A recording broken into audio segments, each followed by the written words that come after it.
ಈ ಸರ್ವೆ ನೇರವಾಗಿ ಯಾರು ಕ್ರಿಶ್ಚಿಯನ್ ಅಂತ ಬರೀತಾರೆ ಅವರು ದಲಿತ ಆಗಿದ್ದೇನು ಸಹ ಇನ್ನೊಬ್ಬರಾಗಿದ್ದೇನು ಸಹ ಕ್ರಿಶ್ಚಿಯನ್ ಅಂತ ಪದ ಇದ್ದರೆ ಹಿಂದೂ ಜನಸಂಖ್ಯೆ ತೆಗಿತೀವಿ, ಕ್ರಿಶ್ಚಿಯನ್ ಪಟ್ಟಿಗೆ ಸೇರಿಸ್ತೀವಿ, ಅವರಿಗೆ ಆ ಸವಲತ್ತು ಕೊಡೋದಕ್ಕೆ ಕೇಂದ್ರ ಸರ್ಕಾರಕ್ಕೆ ರೆಕಮೆಂಡೇಶನ್ ಅನ್ನು ಮಾಡ್ತೀವಿ.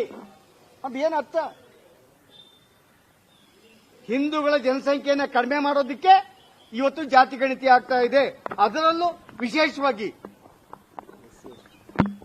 ಈ ರಾಜ್ಯದಲ್ಲಿ ಪರಿಶಿಷ್ಟ ಪಂಗಡದವರು 1,40,00,000 ಮೇಲಿದ್ದಾರೆ. ಅವರು ಬಡಸ್ತಾನದಲ್ಲಿ ಅವ್ರು ಹಾಕುವಂತ ಬಿರಿಯಾನಿಗೆ ಹೋಗ್ತಾರೆ, ಕ್ರಿಶ್ಚಿಯನ್ರು ಹಾಕುವಂತ ಬಿರಿಯಾನಿಗೆ ಹೋಗ್ತಾರೆ.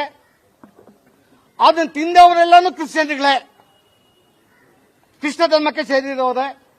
ಅದಕ್ಕೆ ಅವರನ್ನ ಹಿಂದೂ ಜನಗಣತಿಯಿಂದ ತೆಗಿತೀವಿ